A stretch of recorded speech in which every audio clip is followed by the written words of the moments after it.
Bit lang sa ating CBR 150 Lodi. Yung kanyang starter ay binunot ko dahil lata, nanghihina yung kanyang ikot. Kaya hindi niya maridundo at hindi niya mapaikot tong makina. Ayan, dito tinanggal ko yan. Mamaya papakita ko sa inyo. Bali wala siyang available na replacement para doon sa carbon brush, pero susubukan natin gawan ng carbon brush muna sa ngayon habang hinihintay natin yung original na carbon brush niya. Importante, maparidundo lang natin to dahil nga yung kanyang mga wirings ay ayan o, nasira din yung kanyang mga wirings. Ayan, pinutol-putol yan. Tapos pati yung dito sa may ignition, ayan, ay naputol-putol din yan. Ayan o,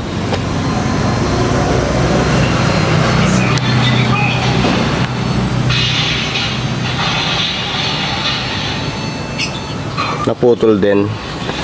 Tapos yung kanyang connection dito sa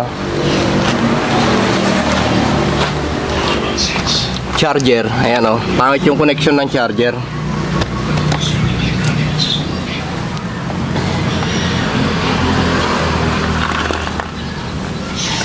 Ito siya, ayan o, ayan.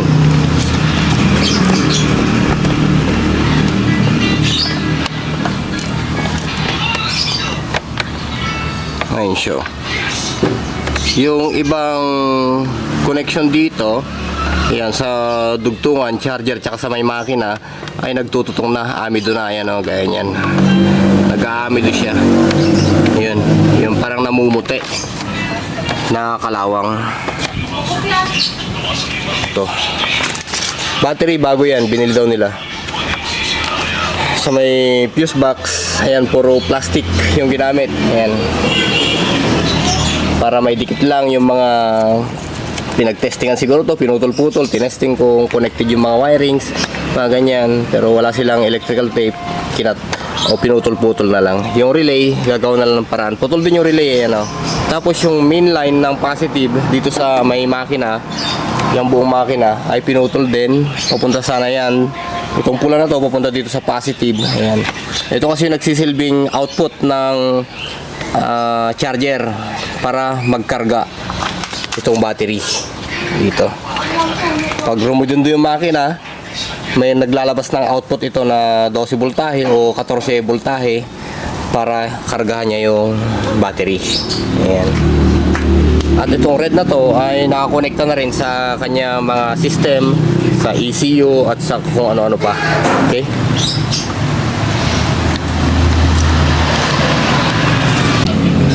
Bali ito yung lagay ng kanyang starter. Yung isang nut dito ay naiwan na. Ayan o, ito na lang yung kumakapit. Tapos itong isa na to ay malapit na rin ma-loose thread. Diyan kasi kumakapit yung ground. Ayan o, yung ground ng isang carbon brush. Ayan, ito yung original niyang carbon brush, pero subukan natin. Ang isa pang problema dyan, yung positive ng carbon brush niya, ayan o, ay itinali lang dito, which is delikado to na ginagawa natin.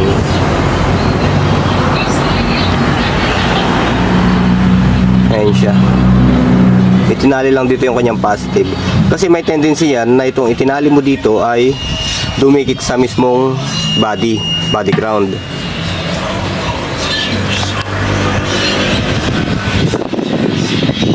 Ayan o, dito yan eh. Ayan, pero may insulator plastic to. Ayan, ito yun.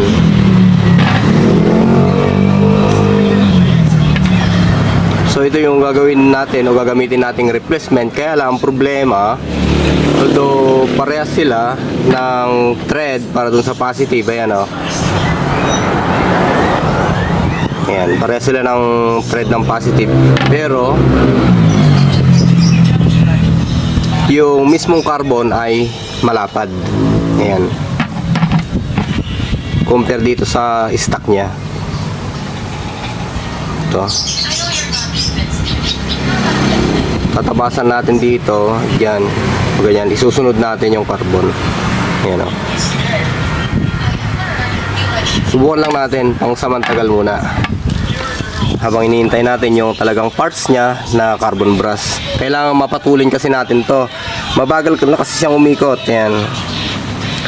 Pagka ni-start natin, parang hindi natin sigurado kung anong ayan, ito siya.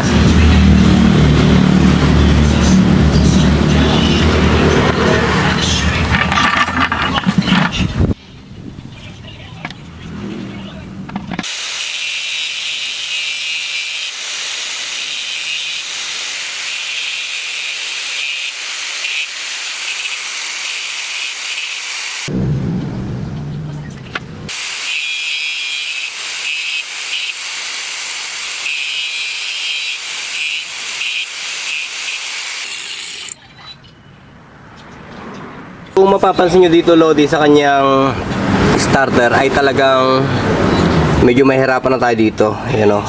Yung naiwan na tornilyo dito, mahirapan na. Siguro ay magbubutas tayo dito. Ayan.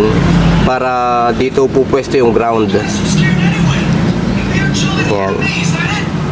Ng carbon. Mahirapan na kasi. Kung dito naman natin itutornilyo yun, hirapan din. Kasi nga, hindi aabot yung ayan o, yung wire niya hindi aabot. Kaya dito, magbubutas ako dito ng kanyang pagtutornilyoan sa ground.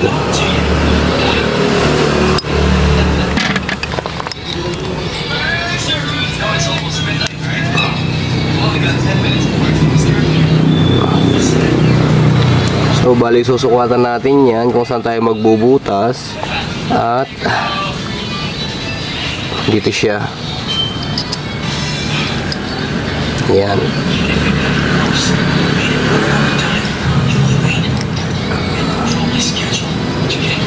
Sana walang tatamaan to.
Yan, bigyan.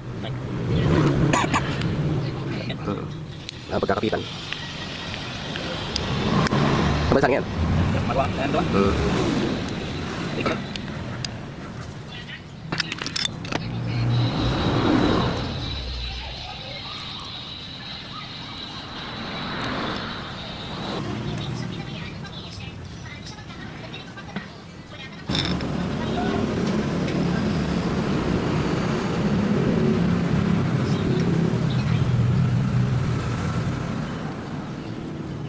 May parte ba yan sa ano? Sa Saan? bayan ng kuryente? Mayroon pa ata eh. Kasi kagabi walang kuryente dyan sa bayan eh. Baka sa bayan ng kuryente. Hindi active na ito eh. Wala pang kuryente kasi yan.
siguro.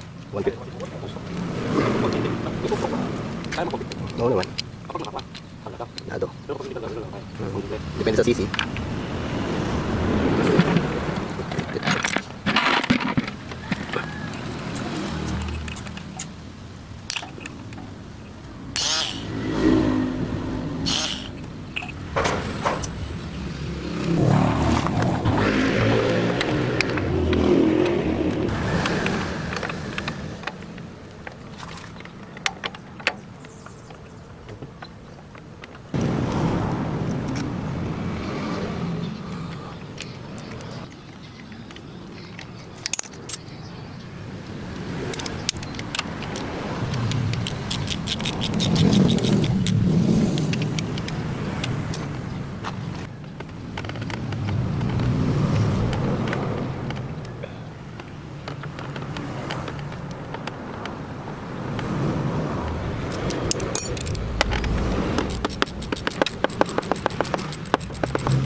Dahil silinyador mo nga to. Sige, larin mo. Balik mo.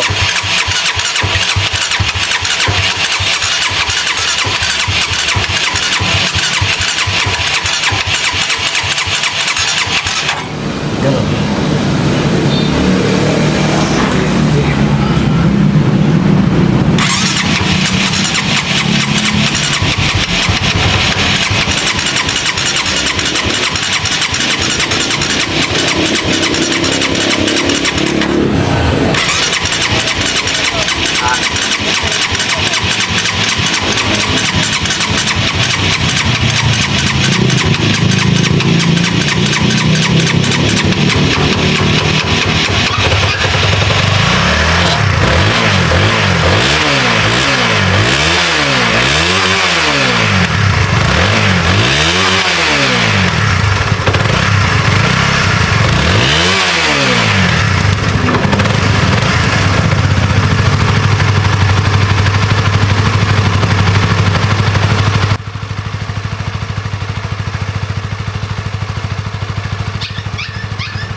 Kung napansin natin dito, Lodi, ay aking napaandar ito, pero may mga parts dito na medyo umiinit yung mga wirings niya.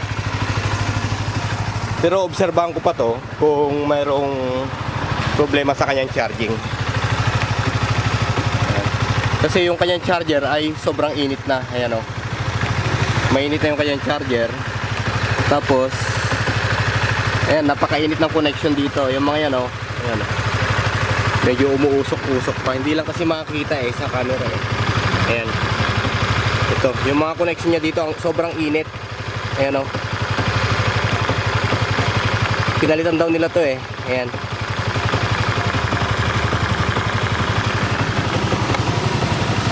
Makakita.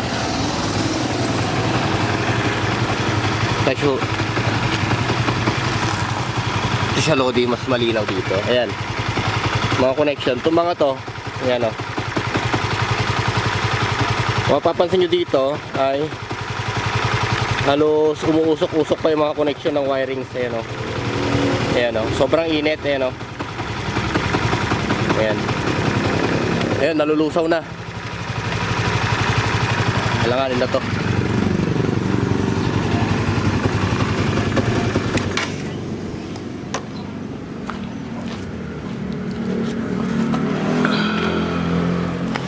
Siya, oh. Mukhang mali yung connection. Ito siya, Lodi, oh. Nalulusaw na.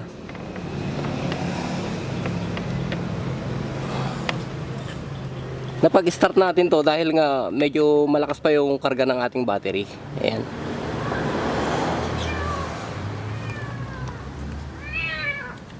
Kailangan maayos to, itong connection niya dito. Pag hindi naagapan to, ayan, sigurado yan.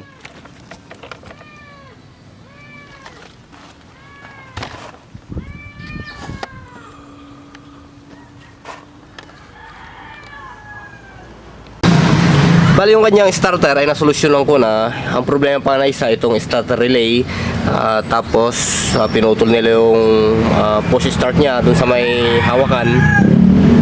Dati kasi pagka itinap natin na ganito, mabagal yung ikot ng starter. Pero sa ngayon ay naayos na natin, nag-modified na tayo doon kasi nga upod na rin yung mga kabitan, low thread na rin yung kabitan ng ground, ganyan. Kaya kung ano yung nakita nyo kanina sa video ay ginawa natin ang paraan at ngayon ay okay na. Ayan, o, mandar na siya kagad.